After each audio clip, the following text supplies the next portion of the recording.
Alors, on avance. Shalom, shalom, Shavua Tov, Gmar Khatima Tova, des bonnes nouvelles à tous, à toutes. Et il ne faut pas oublier Meshon Efraïla, c'est l'année de Meshon Efraïla, c'est l'année de la Géoula. Si on arrive à être Meshon Efraïla, c'est la Géoula. Afal Piken, malgré tous les problèmes qu'il y a, Baruch Hashem. Voilà, Mordechai Yehudi est bien rentré.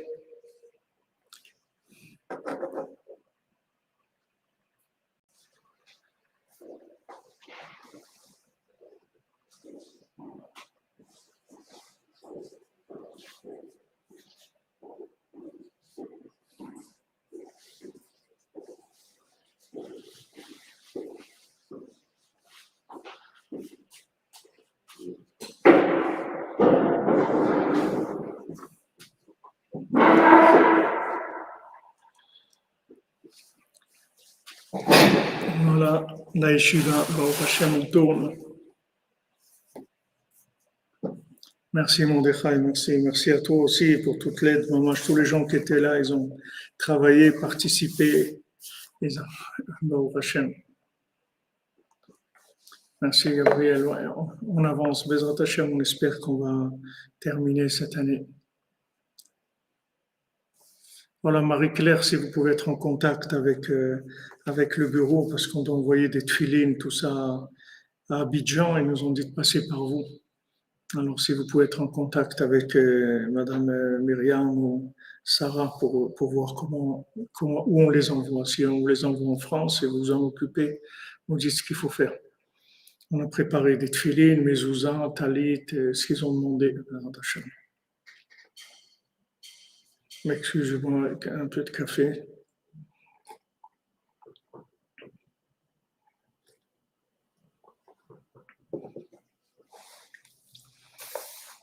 Voilà, ça va être une année exceptionnelle comme le Rosh Hashanah, avec beaucoup de délivrance, beaucoup d'Yeshurot, Hashem. Alors on a dit,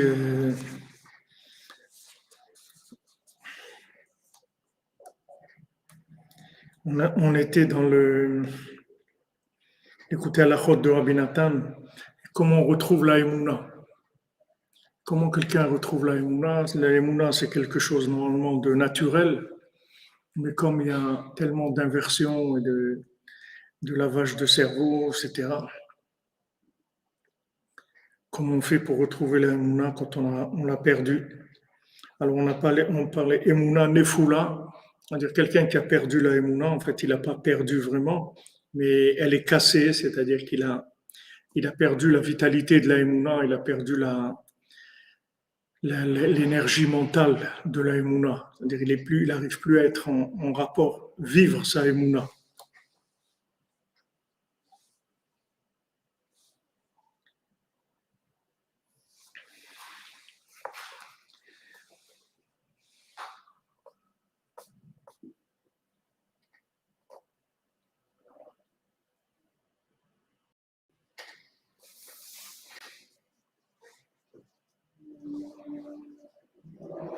Alors, qu'est-ce qu'il a fait quand ils lui ont dit que la Emouna, qui ressemble à une meule, comment on fait pour la rétablir quand elle est cassée?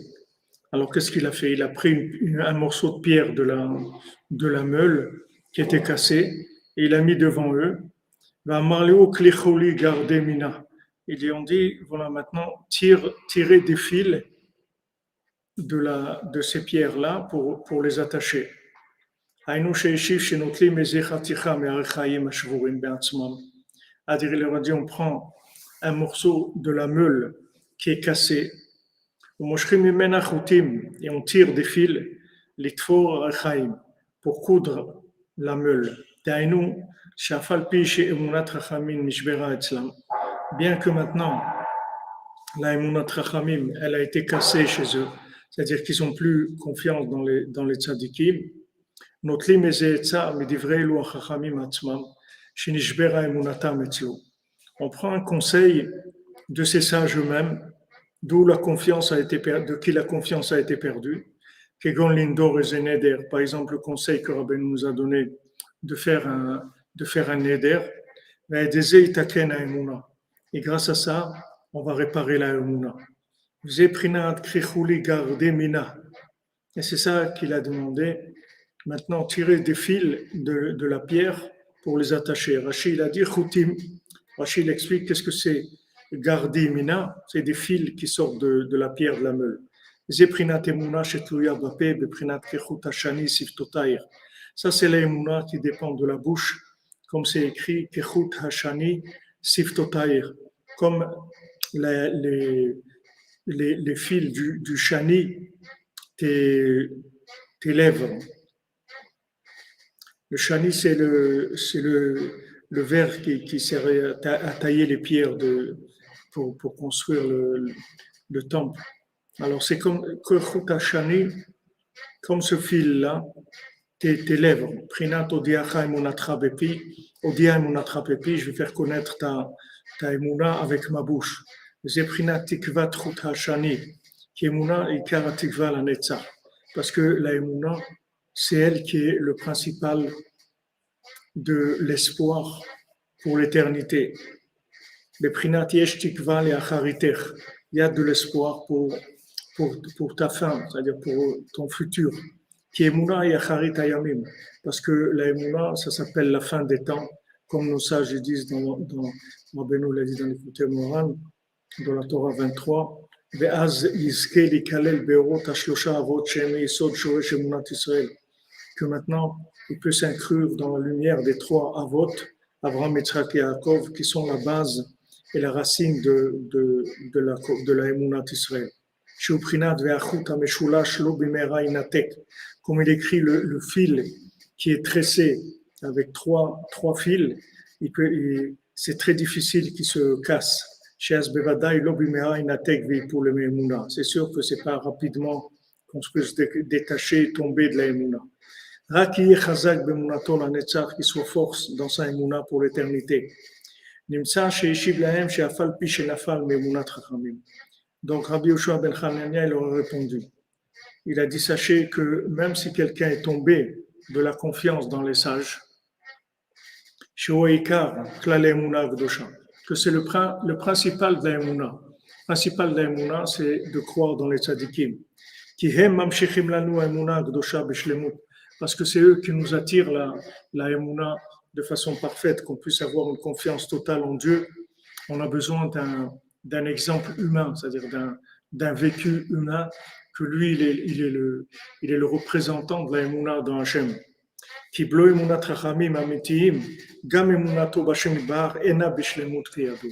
Parce que si quelqu'un n'a pas la Emouna dans les tzadikim véritables, s'il n'a pas Emouna dans Rabbi Nachman, il ne peut pas avoir Emouna dans Hachem de façon parfaite, de façon complète. Parce que la Emouna, elle a besoin d'être mise à niveau pour chaque personne. Vous ne pouvez pas vous lancer dans la Emouna de façon empirique, comme ça, générale, dire voilà, moi j'ai la Emouna. Ça va rester quelque chose de flou et de large. Mais la Emouna, comme le tzaddik, il l'a fait descendre une Emouna qui est à notre niveau. C'est-à-dire, on commence par un niveau de confiance qui est un langage qu'on comprend. On arrive à adhérer à cette Emouna-là.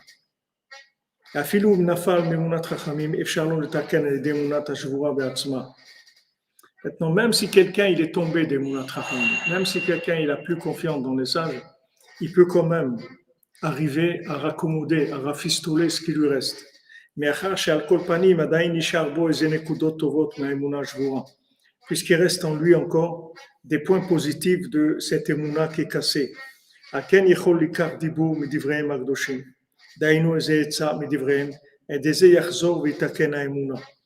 il peut prendre une parole des paroles des tzadikim, une parole, un conseil. Avec ça, il va réparer toute la Emouna. C'est-à-dire, il commence par une parole. Il voit quelque chose qui lui parle, sans tenir compte de rien d'autre. Il fait que ça, c'est tout. Il fait rien d'autre que la chose qui lui parle. Il y a quelque chose qui lui parle, le tikkun haklali, la simcha, le bodedut, ratzot. Shulchan Mikveh, quelque chose qui lui parle. Et il fait cette chose-là. Cette chose-là, elle a la possibilité de réparer toute la émouna. Avec une seule chose, on peut rafistoler, comme on dit ici, on peut recoudre, refaire le lien avec la émouna. À partir d'une seule chose, ça suffit pour reconstruire tout. Juste un fil, une chose, avec ça, ce qu'on est capable de faire. Pas besoin de tout faire. Il faut juste voir un conseil qui nous parle, qu'on dit, ouais, ça je peux faire. Il y avait quelqu'un, il avait tout lâché, mais Idbo des doutes, il faisait tout le temps. Il ne faisait plus Shabbat, il ne faisait plus rien. Mais Idbo des doutes, il faisait tous les jours. Et petit à petit, il s'est reconstruit. Parce que ce qui se passe, c'est que, comme on a vu cette nuit, c'est qu'il y a des inversions, il y a des palais d'inversion. Et des fois, la personne, elle croit qu'elle sert Hachem et qu'elle est dans le service divin déjà, qu'elle est engagée, etc. Mais en fait, elle n'a pas commencé du tout.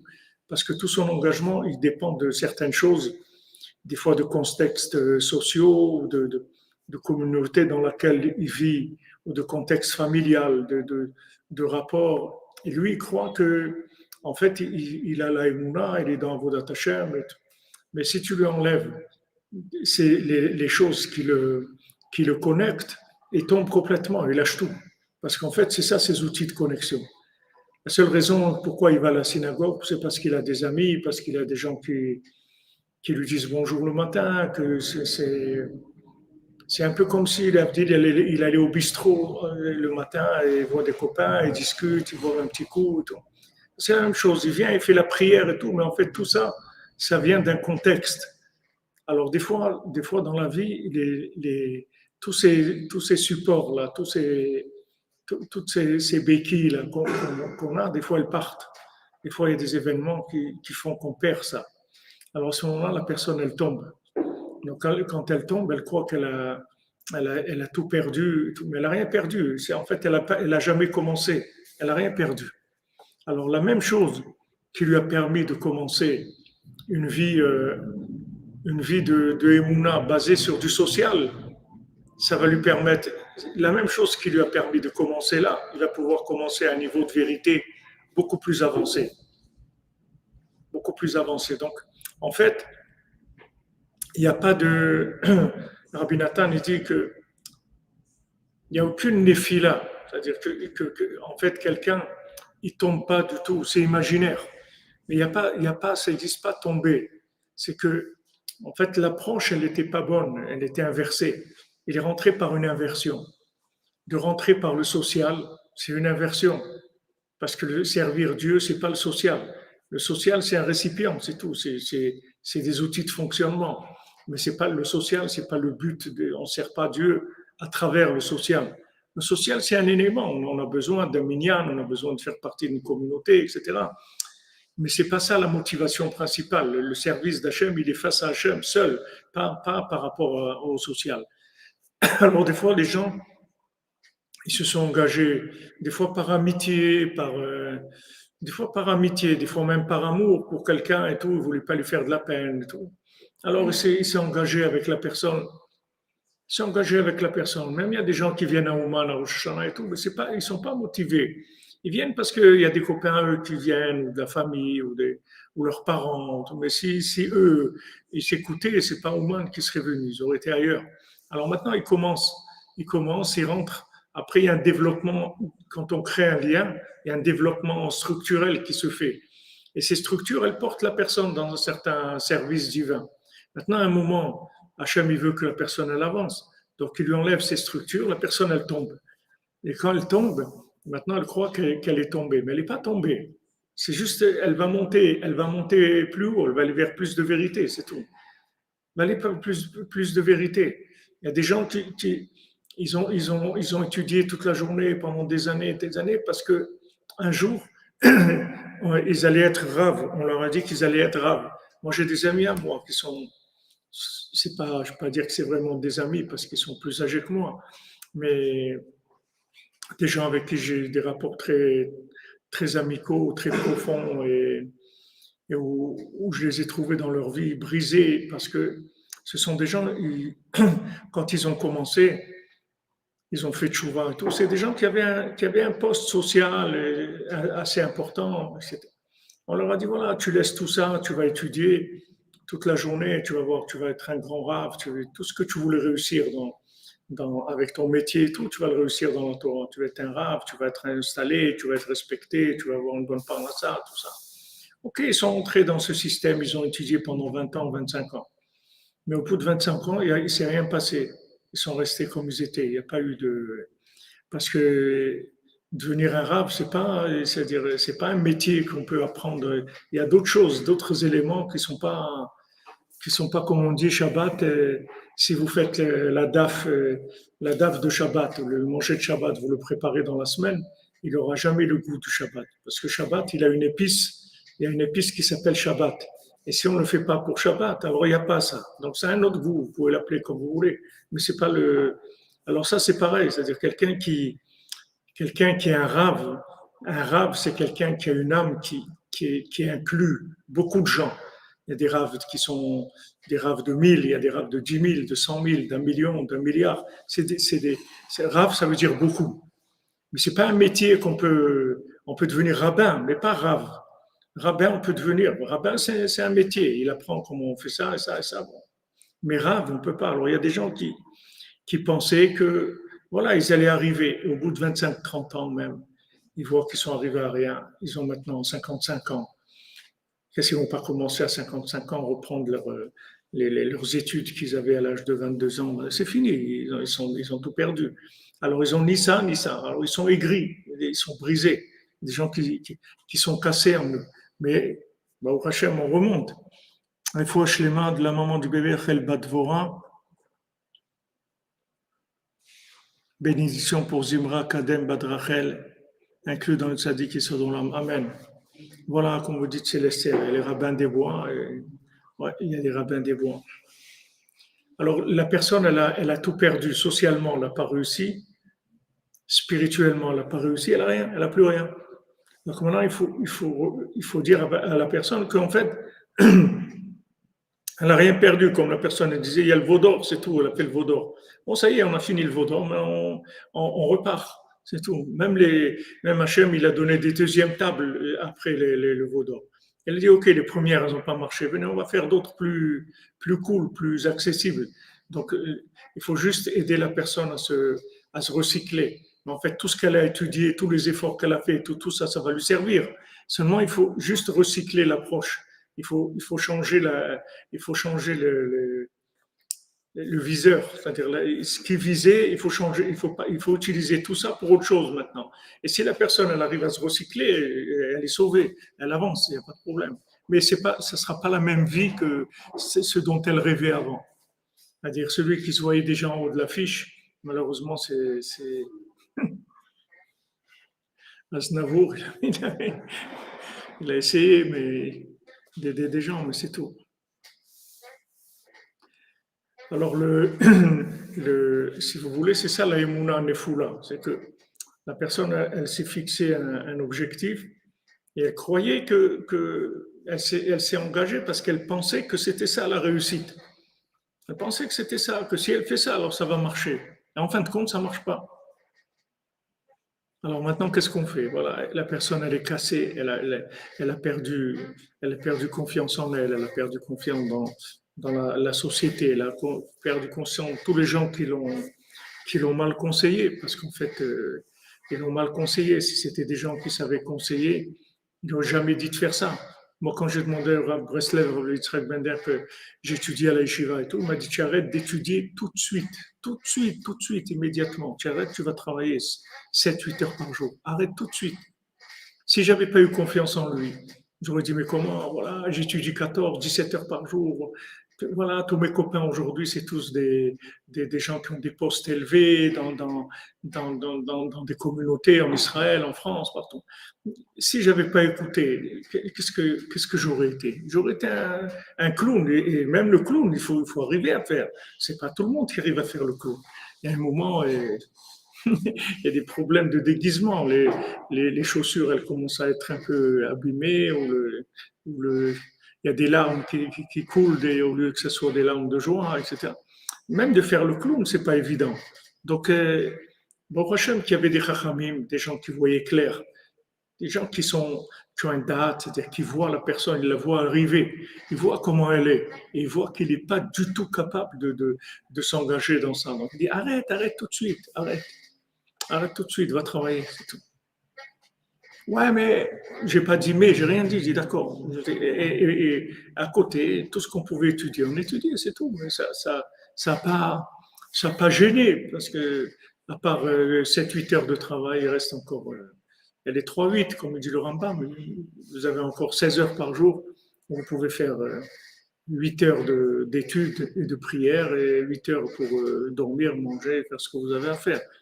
Donc c'est pas un blocage, mais seulement c'est un rapport avec une certaine réalité qui va vous permettre de progresser vraiment par rapport à l'endroit où vous êtes. Mais il y a des gens il y a des gens qui se déconnectent de la réalité et ils se lancent dans un idéal de façon complètement virtuelle. C'est-à-dire, il n'y a aucun rapport avec leur réalité. Alors, Rabbeinu, il dit qu'est-ce qui se passe? C'est que quand ces gens-là, ils tombent, ils peuvent pas tomber d'un escalier parce qu'en fait, ils sont pas montés avec des escaliers, ils sont montés avec un hélicoptère. Donc, quand ils descendent, il faut qu'ils tombent par terre. Ils ont pas de, il faut qu'ils redescendent là où ils étaient avant de commencer. Tandis que celui qui a progressé, il tombe d'un escalier et remonte. C'est très facile, c'est pas difficile, c'est juste une petite descente. Mais celui qui n'a pas progressé, qui s'est lancé dans un truc entièrement, un fantasme total et complètement virtuel, quand il tombe, il a pas de repère. Donc il tombe jusqu'à qu'il tombe par terre, là où il était avant qu'il commence. Et là, il va recommencer tout à zéro s'il a encore la force, s'il a encore la confiance, etc. Mais c'est des systèmes, si vous voulez, qui sont très trompeurs parce que les gens, la plupart, on est des arrivistes. On est, comme on dit, des nouveaux riches, c'est-à-dire des nouveaux croyants, on découvre ça. Donc tout ce qu'on fait, c'est virtuel parce qu'on ne sait rien, on n'a jamais rien construit dans notre vie qui ait un rapport avec ça. Donc il faut commencer avec quelque chose qui soit derech, c'est-à-dire qui fasse partie du fonctionnement du monde.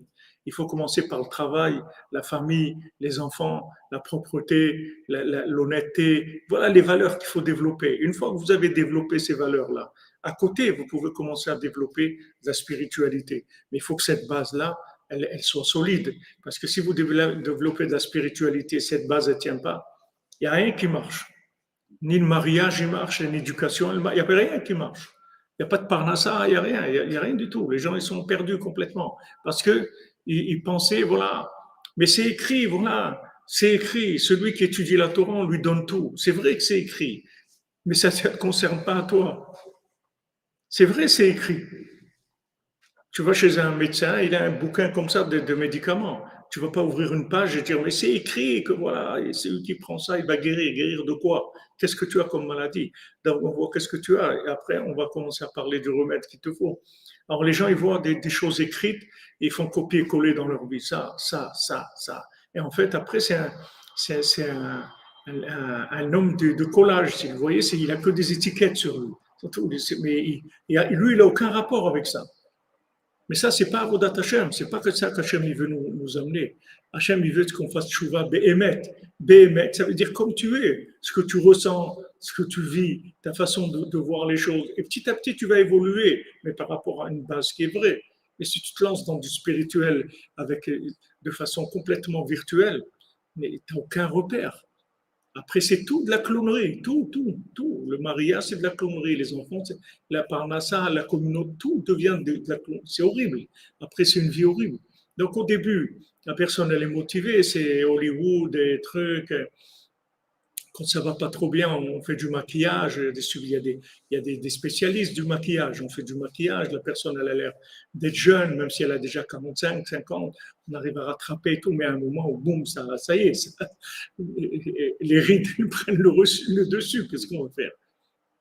Et le rideau, il tombe. Les rides, elles sortent. Qu'est-ce qu'on va faire à ce moment-là? Ça y est, Hollywood, ils veulent plus de toi. C'est fini. Tu dis, on peut pas. Ça y est, tu as passé l'âge. On peut plus. Merci, Merdi. Hachem te bénisse, mon ami.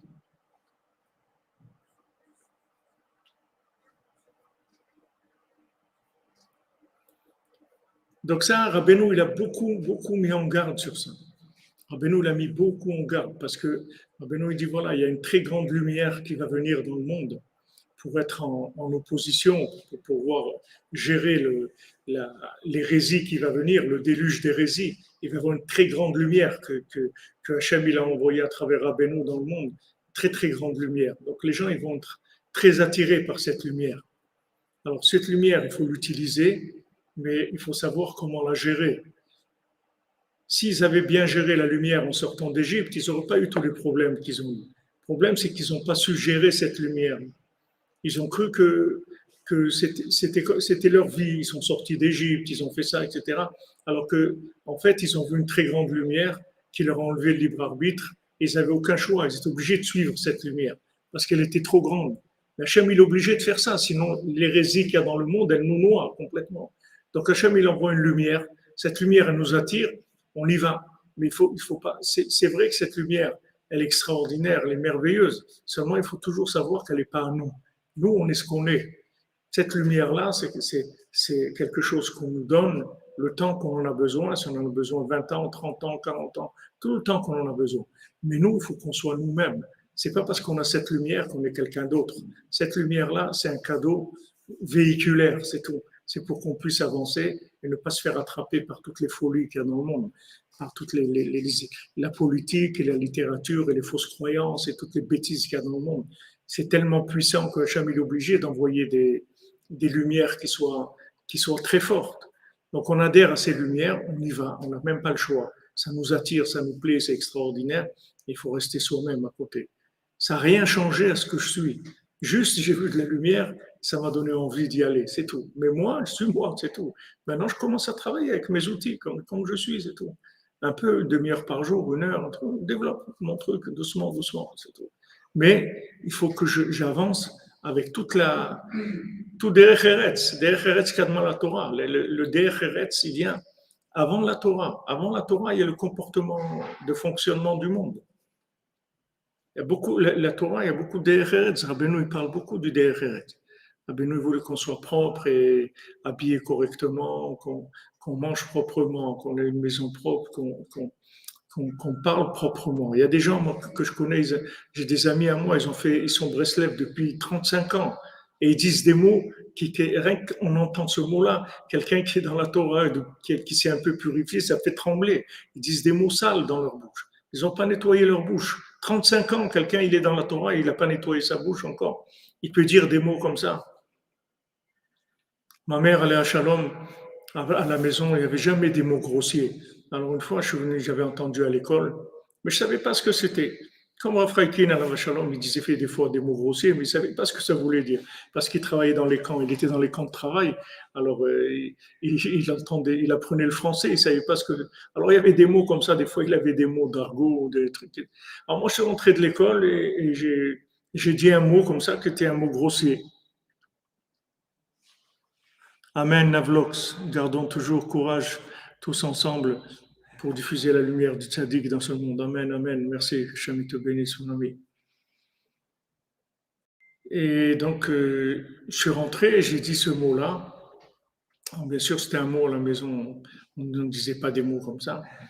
Donc, ma maman, elle est à Shalom, elle m'a pris par la main, elle m'a accompagné à la porte de la maison, il y avait un paillasson. Elle m'a dit, tu vois le paillasson, à quoi il sert? C'est que la boue qui s'est collée à tes chaussures pendant que tu es venu. Alors tu nettoies tes chaussures avant de rentrer à la maison. Elle m'a dit avec la bouche, c'est la même chose. Que tu as entendu dehors, avant de rentrer à la maison, tu nettoies ta bouche. Tu ne rentres pas ça à la maison. Voilà, ça, c'était réglé. On a terminé avec ça. C'était réglé. Donc, comment quelqu'un que pendant 35 ans, il fait de Bodedou, Tikkun Klalit, tous les jours et tout, il peut dire des mots grossiers. C'est-à-dire que vous voyez que la personne, elle est pas connectée à sa vie.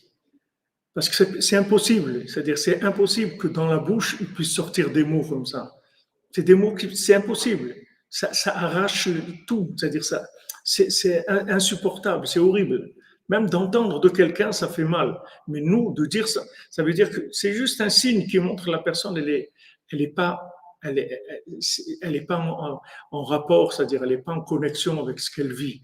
Elle vit quelque chose qui n'est pas ce qu'elle représente. Elle est engagée dans quelque chose qui est au-dessus de ce qu'elle est. Donc, elle arrive pas à changer, elle n'arrive pas à évoluer, en fait, parce qu'elle, elle est restée là où elle était. Et à côté, c'est pas parce que quelqu'un il joue des films, il tourne des films que ça va lui changer sa vie. C'est pas parce que quelqu'un il tourne les films je sais pas, d'un orphelin ou de quelqu'un qui était riche ou quelqu'un qui était un grand chanteur. C'est pas pour ça qu'il va devenir un grand chanteur. Mais il va rester comme il est. Il a joué le film, c'est tout. Alors ça, c'est il faut faire très attention parce que il vaut mieux être en arrière qu'en avant. Parce qu'en arrière, on peut toujours avancer. Si on est en retard, on peut toujours avancer. Mais si on a brûlé des étapes, quand on tombe, ça fait très très mal. Ça fait vraiment très très mal. Si on tombe, il y a des gens qui ne tombent pas. Juste ils continuent la clownerie jusqu'au dernier moment, c'est tout. Mais il y a des gens qui tombent. Quand ils tombent, ils ne comprennent pas. Ils disent, mais qu'est-ce qui m'arrive? J'ai jamais été comme ça. C'est normal, tu n'as jamais été comme ça. Tu n'as jamais vécu. Tu n'as même pas commencé à vivre encore. Tu as entendu des choses magnifiques qui t'ont inspiré, qui t'ont envie d'être, qui vont. Attends, j'ai un ami qui est rabbin à Kiev. Il m'a dit quelqu'un qui est venu, qui s'est rapproché et tout, pendant quelques mois à Breslev. Et quand il a voulu se marier, alors il a dit au rabbin, il a dit voilà, je vais acheter le Streimel et les habits et tout pour le mariage. Le rabbin il a dit si tu t'habilles comme ça pour le mariage, je viens pas à ton mariage. Il dit mais comment c'est des habits extraordinaires, Bezat Hashem, dans 5 ans, dans 10 ans, dans 15 ans, on en parle. Mais maintenant, tu te maries comme tu es là, tu t'habilles correctement, bien, que ça soit correct pour le mal, mais c'est pas ça, c'est pas pour toi pour l'instant. Les Hachem, ça viendra, mais pas maintenant. Donc toutes ces clowneries-là, il y a beaucoup de clowneries, à part le côté vestimentaire, c'est encore le plus facile. Et c'est lourd à porter, des gens qui ne sont pas vrais. C'est très lourd à porter, un habit comme j'ai là. Si vous vivez pas ça, mais c'est comme si vous portez un truc vraiment de clown. C'est-à-dire là où vous allez, ça vous dérange, vous arrivez. Mais si vous êtes vous-même, ça vous dérange pas. Vous parlez avec tout le monde de vous-même, c'est tout. Vous avez pas de, mais si c'est de la clownerie, ça devient tout très, très dur. Ça use beaucoup d'énergie nerveuse. Beaucoup d'énergie nerveuse. Après, ça amène les gens à des dépressions. Bracha pour Miloud Ben Milouda pour qu'il puisse payer ses dettes dans là-bas. Amen, Amen. Besot Rabbeinu, Bezat Hashem. Miloud Ben Milouda, tu payes toutes tes dettes, Bezat Hashem. Qu'Hachem te donne la bracha, qui est du Shefa. Et qu'elle se va s'enfermer dans le sac de Rabbeinu, des mots vers Hachem pour éviter les mots terrestres. Exactement. Voilà, exactement. On ne va pas plus vite que la musique, comme dit Madame Menana, c'est tout. Chacun a son rythme. Oui, bien sûr, la coupe de cheveux, c'est la même chose. C'est comme les vêtements. Du moment où vous êtes dans la halakha, il ne faut pas faire des coupes de cheveux qui sont interdites par la halakha. Mais si vous avez fait une coupe de cheveux qui est permise par la halakha normale, vous n'avez pas besoin d'avoir une coupe de cheveux qui fait partie du monde orthodoxe si vous n'êtes pas encore dans ce niveau-là. Il y a des gens qui n'ont pas le choix et s'engagent, c'est comme un crédit, ils s'engagent à crédit, ils payent après. Mais des fois, il faut voir que tu gagnes assez pour rembourser. C'est-à-dire que il faut que tu travailles beaucoup, beaucoup à côté.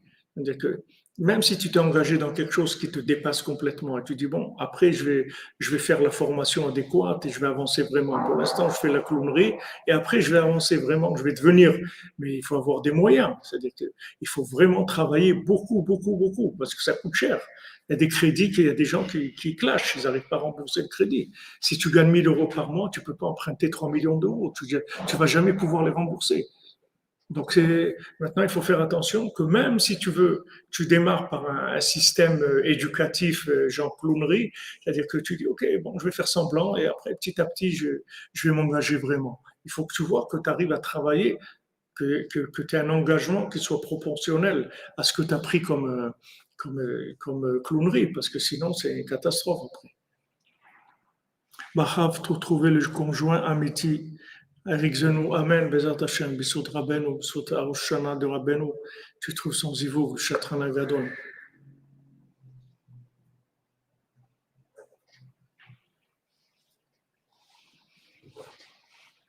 Emmanuel et Israëli, mon ami, tu t'habilles comme tu as envie, tu te coiffes comme tu as envie. Le principal, c'est que tu sois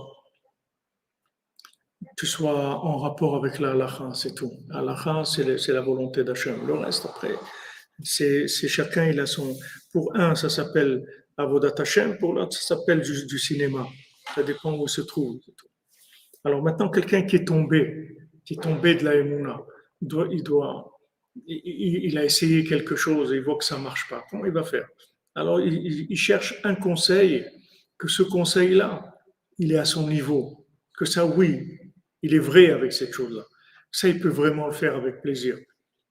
Il y a des gens qui ne peuvent pas faire toute la prière. Elle dure 1 heure ou 3 quarts d'heure, ils ne peuvent pas. Mais si vous le dites 10 minutes, il peut faire. Il peut faire avec de la joie. Il est content de faire. Alors fais 10 minutes, c'est tout.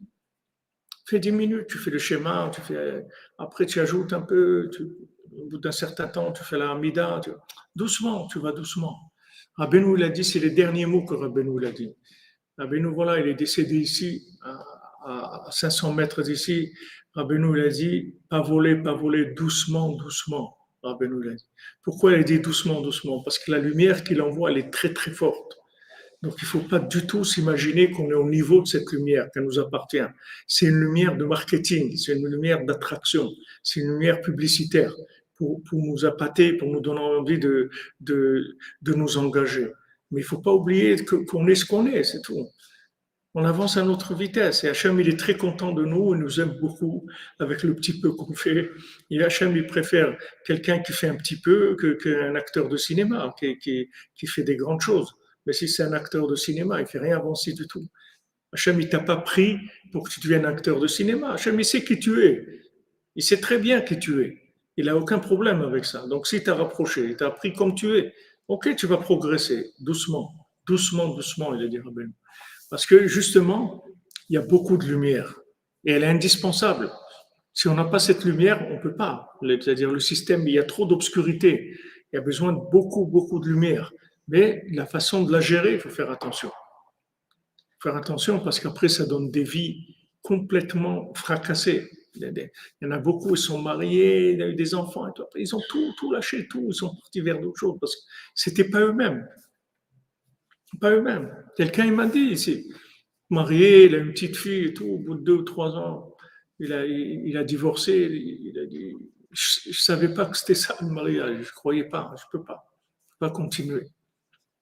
Pourtant, il est gentil, il est sympa, il vient au moins au Shana et tout, il n'y a pas de problème. Mais il s'est engagé dans quelque chose, il n'a pas pu assumer du tout. Parce qu'il pensait qu'il va pouvoir faire de la clownerie. S'il y a une chose qu'on ne peut pas faire de la clownerie, c'est le mariage. Il faut être le clown partout, mais le mariage, c'est comme on dit, c'est une réalité tranchante. C'est-à-dire le miroir, il n'y a pas de cinéma. Il n'y a pas de cinéma. Parce que l'épouse, elle renvoie une image qui est une réalité. C'est pas une image cinématographique. C'est pas une image hollywoodienne. C'est la vérité. C'est ce que la personne elle est. Et des fois, elle ne supporte pas. Les gens, ils s'imaginent qu'ils sont ce qu'ils sont. C'est pas vrai.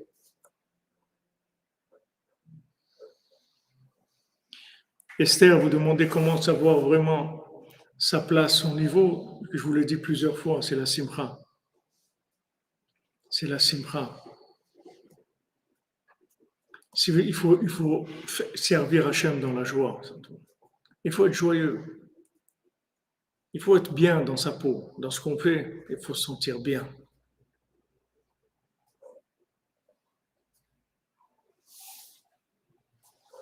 Amen. Rinadre, vous aussi, vous soyez inscrits dans le livre de la vie. Shana Tova en tout cas. Donc ça, c'est un sujet qui est très important et j'en parle souvent. C'est vrai que là, ça fait quelques mois, j'en ai pas beaucoup parlé. Avant, j'en parlais très très souvent et comme on est dans un sujet qui ressemble beaucoup à ça, donc je me permets d'en reparler pour remettre les pendules à l'heure, comme on dit, parce qu'il y a beaucoup d'erreurs qui sont faites à ce niveau-là.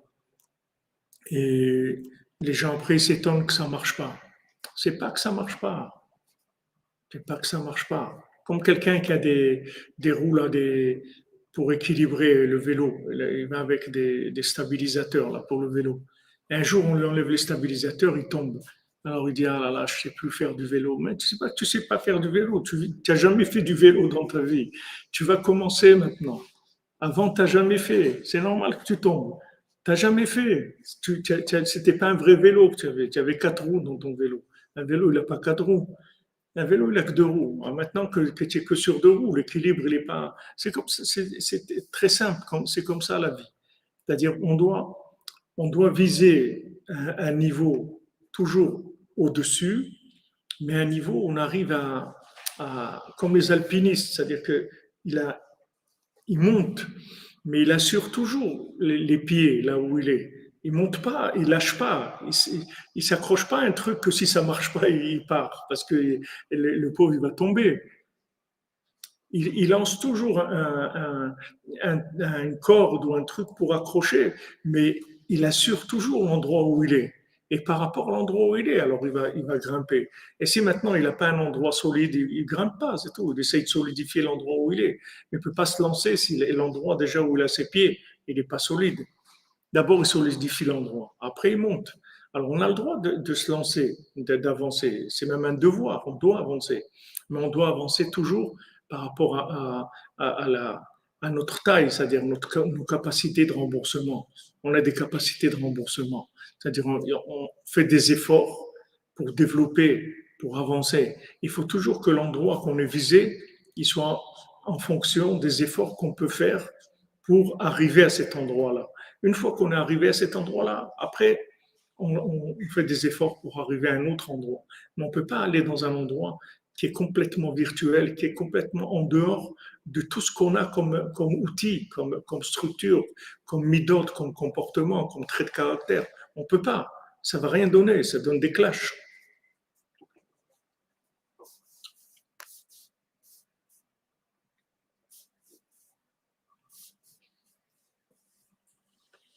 Alors il dit voilà, on prend un conseil. Un conseil. Rappelez-nous, il a donné des conseils qui sont des priorités, des conseils qui sont.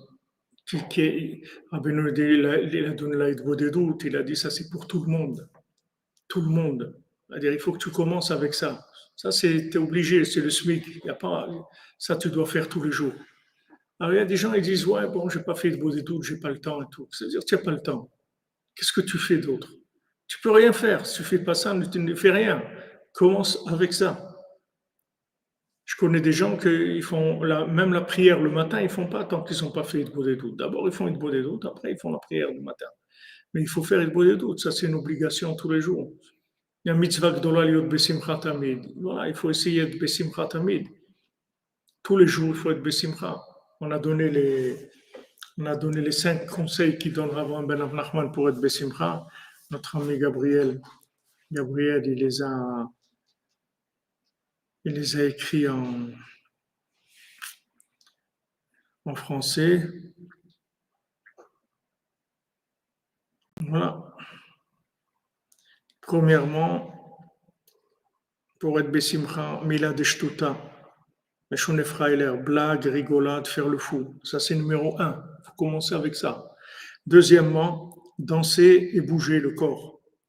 Troisièmement, faire semblant d'être joyeux. Quatrièmement, chanter. Et cinquièmement, parler de la joie. Parler, en parler du sujet de la joie, développer, en parler. Voilà les 5 conseils que Rabban Nachman donne pour la joie.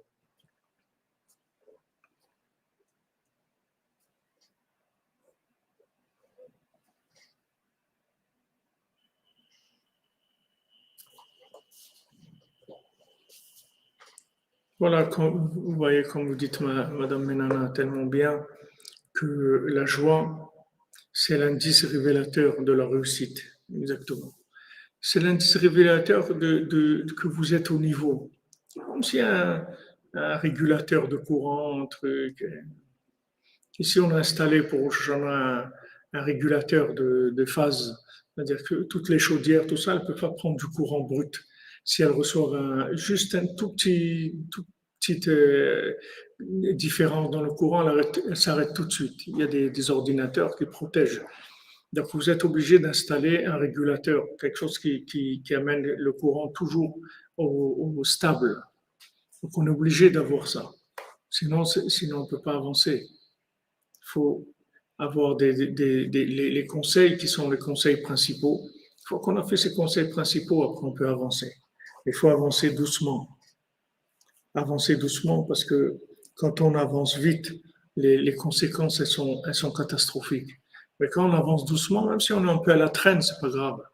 Pas grave parce qu'il n'y a pas de destruction. C'est juste un manque de progression, mais on est là. On est là, on est prêt, on fonctionne. Ça, c'est énorme. C'est énorme de pouvoir fonctionner déjà, d'avoir une famille, de fonctionner, un travail, une place, quelque chose. On a un récipient. Ce récipient gère tous les hauts et les bas de la personne. Quand vous avez une structure, ça vous gère vos, vos, vos différences de courant. C'est-à-dire quand le courant il monte, s'il monte trop, alors vous avez une structure qui gère ça. Quand ça descend trop, vous avez une structure aussi parce que vous travaillez, vous devez aller au travail, vous devez faire ça, etc. Ça vous rééquilibre automatiquement. Si vous êtes en bas ou trop haut, ça rééquilibre. On est obligé d'avoir ça, c'est le point de départ. Après, on avance, on avance. Et si Hachem il veut nous libérer, alors il nous libère. Rabbi Nathan, une fois, il y a quelqu'un qui est venu le voir, qui lui a dit qu'il y avait un petit magasin. Et il a dit, voilà, je veux arrêter de travailler, je veux prier, étudier toute la journée, je veux être au Beth Midrash. Alors Rabbi Nathan lui a dit, ok, maintenant tu as de l'enthousiasme et tout, maintenant quand ça va passer ça? Qu'est-ce que tu vas devenir? Tu vas devenir quoi? Ok, maintenant tu as une lumière qui est venue d'en haut pour te donner envie d'avancer. Ok. Maintenant, si tu arrêtes tout et tu te mets là-dedans, sache que cette lumière, elle va passer. Qu'est-ce que tu vas devenir après? Tu n'auras pas de parnassa, tu n'auras rien, tu vas commencer à pleurer, à râler toute la journée. Tu vas devenir quelqu'un d'aigri, d'amer, etc. Mais c'est pas comme ça qu'il faut faire. Il me dit, tu vas rester dans ton magasin, seulement tu vas mettre des livres à côté de toi. Dès qu'il n'y a pas de clients, tu prends un livre. Tu ne perds pas de temps. Dès que tu as un moment de libre, tu prends un livre, tu étudies ou tu pries. Il dit, fais ça pendant un certain temps et tu verras qu'après, Hachem, il va t'aider, tu vas te libérer complètement. Et c'est ce qu'il a fait. En fait, il a fait ça. Et 1 an ou 2 ans après, il avait arrêté de travailler. Mais Rabbi Nathan, qu'est-ce qu'il lui a donné? Il lui a donné la lumière, mais adaptée. Il lui a adapté la lumière dans sa structure à lui, pour que ça soit vrai, un vrai progrès. Il a dit non, tu restes au magasin, tu lâches pas le magasin.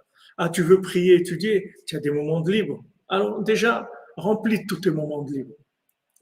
Les gens, ils veulent des trucs, ah, ouais, je veux faire ça. Mais maintenant, là où tu es, tu as déjà un micro exemple de ce que tu veux. Ça existe déjà dans ta vie.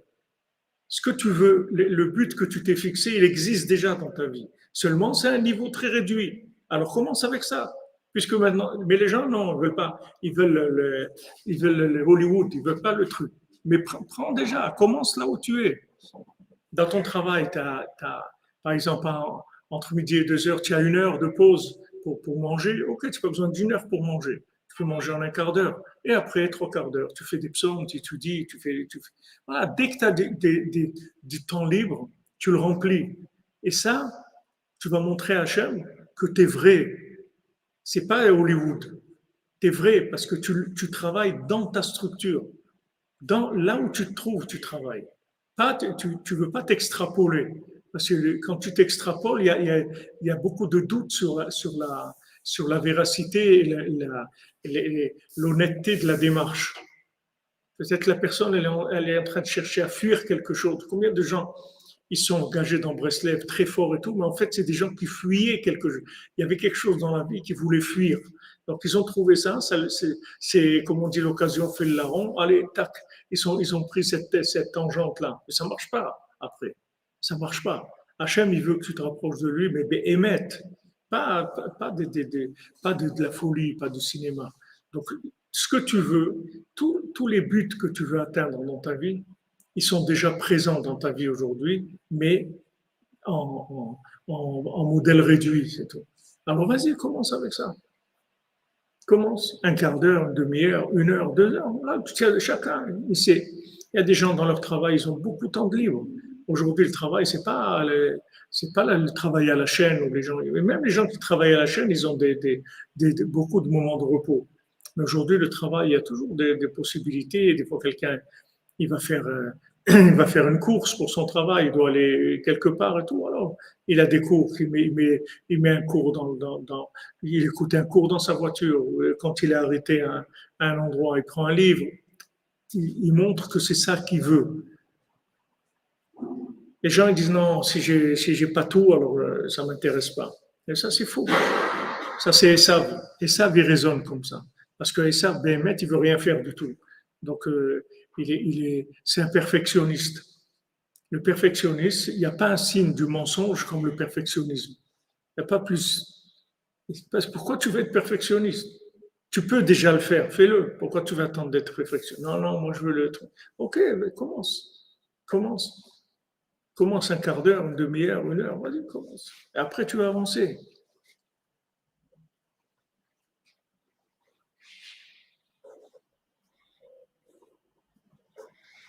Voilà, une démarche authentique, comme vous dites Pascal Benaïm.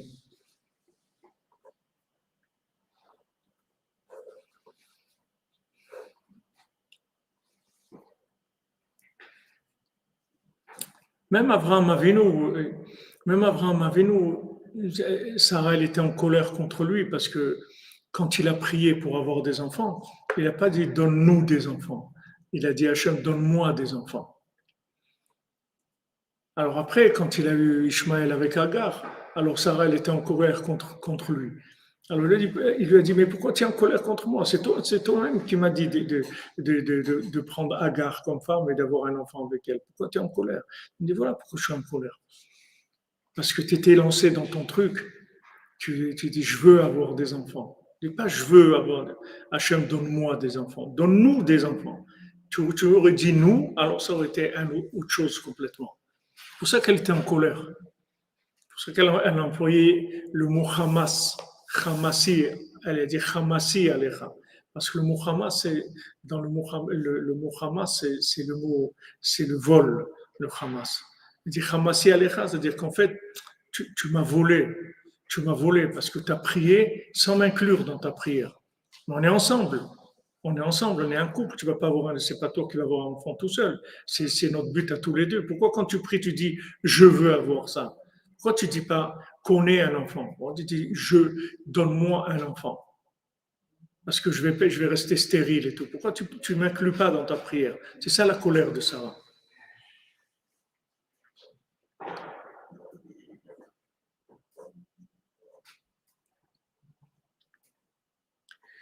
וזבחינת אודה שמך כי עשית פלא עצות מרחוק אמונת אומן, לשון כפול אמונה omen.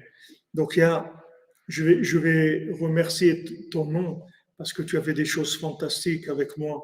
Tu m'as donné des conseils qui viennent de loin, des conseils très profonds. Emuna omen. Emuna, la foi omen. C'est-à-dire omen aussi c'est emuna.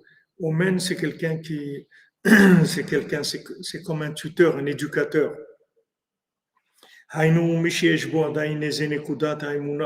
Maintenant, il emploie deux fois le mot emuna. Une fois complet, emuna, et l'autre fois omen. C'est-à-dire il manque dedans le vav, le he. הוא יכול לחזור לתקן לעלות האמונה על ידי העצות הנפלאות מאוד שהן מבחינת עצות מרחוק. Parce que celui chez qui il reste un petit peu d'émouna, alors avec ce petit peu-là, il peut reconstruire sa émouna, sa foi, avec des conseils extraordinaires, chez Baïm et Makom, Rachok, Ve'elion, Venora, Meod, qui viennent d'endroits qui sont très loin, très profonds, très redoutables. Les conseils que Rabbeinu donne, Ouman Rosh Hashanah, le Tikkun HaKlali, la Hitbodedut, la Simcha, c'est pas des, faut pas croire que c'est des conseils qui sont des conseils de gens qui sont des médecins de la science expérimentale. Ça vient de très très loin. C'est Rabbeinu dit chaque parole que je dis, c'est pas que pour maintenant, c'est pour après, pour après la tombe, pour la résurrection des morts et pour après la résurrection des morts. Chaque mot qu'Rabbeinu nous donne, ce sont des ouvertures vers l'éternité. Ce sont des conseils d'éternité. Ce ne sont pas des conseils juste pour résoudre un problème momentané. C'est une direction qui va très loin. C'est-à-dire ça, c'est quelque chose qui arrive très loin, comme il dit ici. Elles viennent d'un endroit lointain, très haut et très redoutable. C'est-à-dire c'est très très profond, chaque conseil que Rabbeinu nous donne.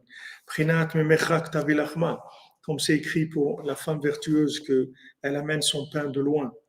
Qui est tzot tzadikim agdolim, parce que les conseils des grands tzadikim, bifrat ha'etzot benyan emuna gdosha.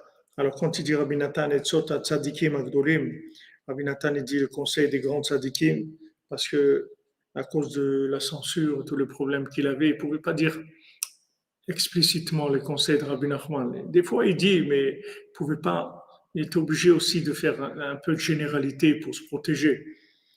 Les conseils de Rabbi Nachman, les conseils qu'il donne, Bifrat ha'etzot benyan ha'emuna ha'kdosha, surtout les conseils sur la emuna ha'kdosha, que Rabbeinu l'a dit à Rabbi Nathan, il lui a dit quand tu écris, quand tu vas arriver dans la Emouna, écris beaucoup, verse de l'encre beaucoup, parce que Rabbeinu savait que c'est ça qui allait nous manquer. Et bien, la semaine dernière, on a fait un cours, il y avait un des cours qu'on a fait sur la Emouna, c'est moi-même, je tremblais, c'est-à-dire quand je suis parti, j'ai dit que Rabbeinu il a envoyé, c'était très, très, très fort, c'est-à-dire le cours qu'on a fait sur la Emouna. Et quand on a parlé du cordonnier et qu'il acceptait sa vie, avec ça il est arrivé. C'était extrêmement puissant. Il y a des fois où Rabbeinu il envoie comme ça une ouverture qu'on arrive à comprendre la Emouna, la valeur de la Emouna, la grandeur de la Emouna, la méthode de la Emouna. Alors surtout, il dit les conseils que Rabbeinu donne. Baïm merachok meod. Ils viennent de très loin. Misichliot elionim givoim vatsonim meod. Ça vient d'esprits célestes très élevés et très puissants. Meod, extrêmement puissants. Shehem nimshachim olamot haeliomin meod. Ils viennent de mondes extrêmement élevés. Arechokim meod miseolam, qui sont très loin de ce monde. Il ne faut pas croire que les conseils de la Emouna que Rabbeinu donne, ce sont des conseils qui viennent de la cuisine de gens qui ont réfléchi dans ce monde. C'est des choses que Rabbeinu fait descendre de mondes qui sont très très élevés, qu'il n'y a personne qui arrive là-bas. Ça vient d'une marchandise qui vient de très très loin. On voit un peu dans le conte, c'est pas un conte, c'est juste un exemple que Rabbeinu a raconté, que celui qui avait un fils très malade, et le roi lui a dit, est-ce que tu peux amener, il y a des plantes qui sont des plantes très rares, qui viennent d'endroits très éloignés dans le monde. Est-ce que tu peux aller chercher ces plantes-là, des endroits très éloignés? Le roi, il a dit, bien sûr, pour soigner mon fils, c'est sûr que... Alors il a envoyé des gens dans le monde entier aller chercher ces plantes dans les endroits les plus éloignés. Et quand il a amené ces plantes, il en a fait un seau de médicaments et il a versé sur sa tête et il a dit peut-être une goutte qui va rentrer dans sa bouche. C'est une seule goutte qui rentre, ça suffit. C'est-à-dire, Rabbeinu l'amène des conseils qui sont extrêmement élevés. Donc, ne cherchez pas la perfection du côté extérieur, parce que le remède, il est tellement élevé que même une goutte, ça répare. Même si quelqu'un il n'arrive pas à faire tout le tikkun klali, il a fait la moitié, c'est extraordinaire. Quelqu'un il n'a pas fait des doutes 1 heure, il a fait 5 minutes, c'est extraordinaire. Quelqu'un il s'est levé à Khatsot, il n'a pas pu faire 2 heures, il a pu faire 10 minutes, c'est extraordinaire. Parce que ce ne sont pas des doses qui sont des doses de système de ce monde. Dans ce système de ce monde, il y a des valeurs, voilà, tu fais ça, tu fais 1 heure tu veux développer tes abdominaux, c'est 1 heure, c'est tout. Tu fais 2 minutes par jour, jamais tu auras d'abdominaux dans ta vie, c'est tout, c'est clair. Même pas la peine de commencer, jamais de ta vie tu auras les abdominaux, c'est tout. Abdominaux minimum 1 heure par jour, c'est tout. Mais ça, c'est des choses de ce monde, c'est la science expérimentale. Mais ce que Rabbeinu il amène, c'est extrêmement profond, extrêmement puissant. Donc, ne vous investissez pas sur la réussite extérieure, la perfection extérieure du conseil. Investissez-vous sur la connexion avec le conseil. C'est là où tout se trouve. Il vaut mieux 5 minutes connecté que 1 heure d'extérieur, comme ça, de faire une pratique. Faites pas le côté pratique extérieur. Cherchez la connexion. La connexion, vous sentez que vous vivez le conseil. Tant que vous vivez le conseil, c'est bon. Vous ne pouvez pas vous arrêter. Vous arrêtez, vous continuez pas. Vous pouvez faire 5 minutes, 10 minutes. Moi, ce matin, j'ai commencé les slichot. J'ai fait les slichot. J'étais fatigué. J'ai fait la moitié. Je me suis arrêté, c'est tout. La prière, après, je voulais faire. J'ai dit, si je vais dormir maintenant, il est 7 heures du matin. Je vais me lever. Après le temps, la prière, la fin de la prière, c'est à 9 heures moins quart ou 10 heures moins quart. J'ai vu l'heure, j'ai dit, si je vais dormir, je vais me lever après. Donc, quelle prière je vais faire après le truc? Je peux pas. Donc, qu'est-ce que j'ai fait? J'ai fait le minimum de la prière. Je l'ai raccourci au maximum, le résumé au maximum. Et j'ai fait ma prière, ça durait un quart d'heure, 20 minutes. Voilà, j'étais tranquille, j'étais dormir. J'ai fait les slichot, j'ai fait la prière. Ah, j'ai fait un modèle réduit, mais j'ai essayé de respecter le maximum que j'ai pu pour faire la chose. Vous comprenez? Alors que les gens, ils veulent arriver à un côté extérieur parfait. C'est pas besoin. Il n'y a pas besoin de ça. Si tu arrives, c'est bien, mais c'est pas ça, c'est pas l'objectif. Pour rentrer, c'est pas ça. Il faut pas commencer avec ça. Commence avec ce que tu peux, parce que c'est extrêmement puissant. Il dit ici, ce sont des choses qui viennent de mondes supérieurs, qui sont très loin de nous. C'est ça des conseils qui viennent de loin, qui sont emuna omen, qui sont la emuna et le tuteur, l'éducateur dans la Emouna. Parce qu'avec le point de Emouna qui reste en lui encore, avec ça, il peut faire des efforts pour arriver à faire les conseils des tzadikim. Avec ça, il va arriver à la Emouna complète. C'est-à-dire, commence par Omen, que Omen, c'est le début, comme Ouman, commence Ouman. Et après Emouna, il commence avec Ouman. Il dit, je vais commencer, je vais à Ouman, c'est tout. Allez, chérie, je prends un billet, je vais à Ouman, c'est tout. Je vais là-bas, je vais faire Tikkun Klali, je vais à Ouman, c'est tout. Il commence, ça tu peux faire, allez, viens, fais ça. Fais ça. Et avec ça, tu commences à reconstruire, à tirer les fils, à recommoder les liens, à refaire les liens, recréer les liens. Et il faut savoir que les conseils de Rabbeinu, c'est des conseils extraordinaires. Alchimia Spirit, vous êtes rentré d'Ouman hier, Baruch Hashem, vous êtes bien rentré. Maintenant, vous allez commencer à distiller. Vous allez commencer à distiller le Rosh Hashanah de Rabbeinu.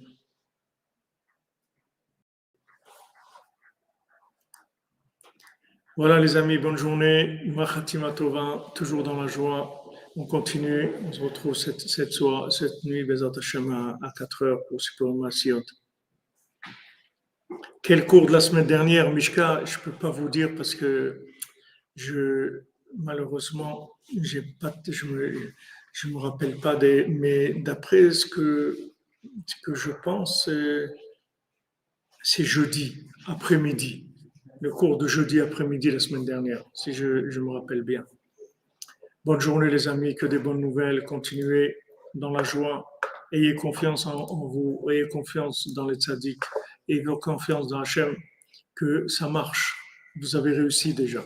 Juste suivez les conseils comme il faut, vous allez voir, vous allez arriver à bon port. Shana Tova, Gmar Khatima Tova, que des bonnes nouvelles, Refoua Shlema pour tous les malades, et pour l'épouse de notre ami Yitzhak, pour notre ami Shmuel, pour tous ceux qui attendent. Pour ceux qui attendent des délivrances, pour Eric Zenou, Zivou, pour tous les gens qui ont besoin ici, Zivou Gim, pour Moselle Frima, et pour tous ceux qui attendent, qui sont là, qui veulent se marier, Bézant Hachem, que Rabbeinu leur ouvre les portes du mariage. Be'atzlacha, on avance les amis. Asherenu. On cherche un peu de musique.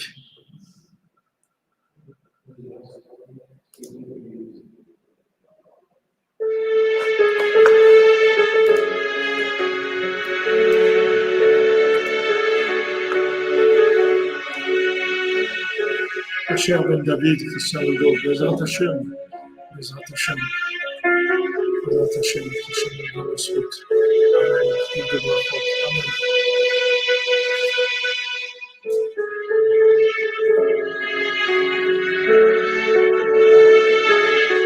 Hashem fait choix. Zouza Sarah Batista.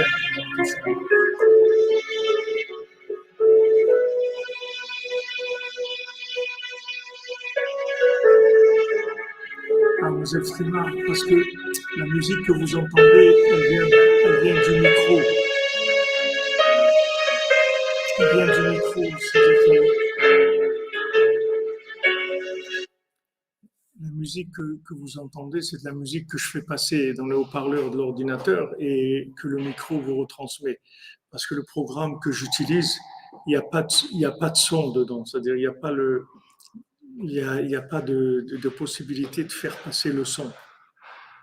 Il fait passer que l'image. Le son, il doit venir d'une autre source. Pour l'instant, on n'est pas arrivé à résoudre ce problème. Et on travaille dessus, on leur a demandé d'arranger ça. À part ça, le programme est très bien, mais seulement il y a un problème de son. C'est-à-dire, ce que je peux vous donner comme son, c'est qu'un son que vous écoutez avec un micro qui reproduit ce qu'il y a dans le haut-parleur. C'est tout. Voilà.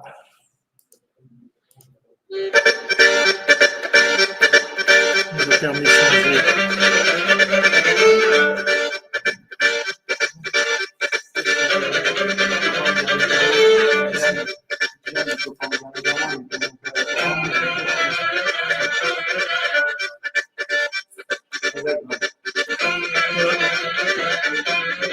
Ah, ça se passe bien. C'est bien les mariages. Ah oui, hier soir.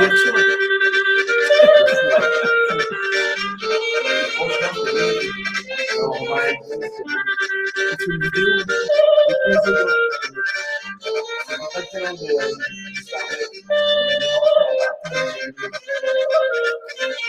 ah, je peux pas, C'est pas aussi. je pas être timide à soi. Moi, j'arrive en fait, quand on me dit que je suis des femmes. Et il me dit, ah, il y a une prépa, et tout ça, et tout, et on les a accompagnés en fait du team jusqu'à la salle en dansant. Ils sont regardés depuis tout à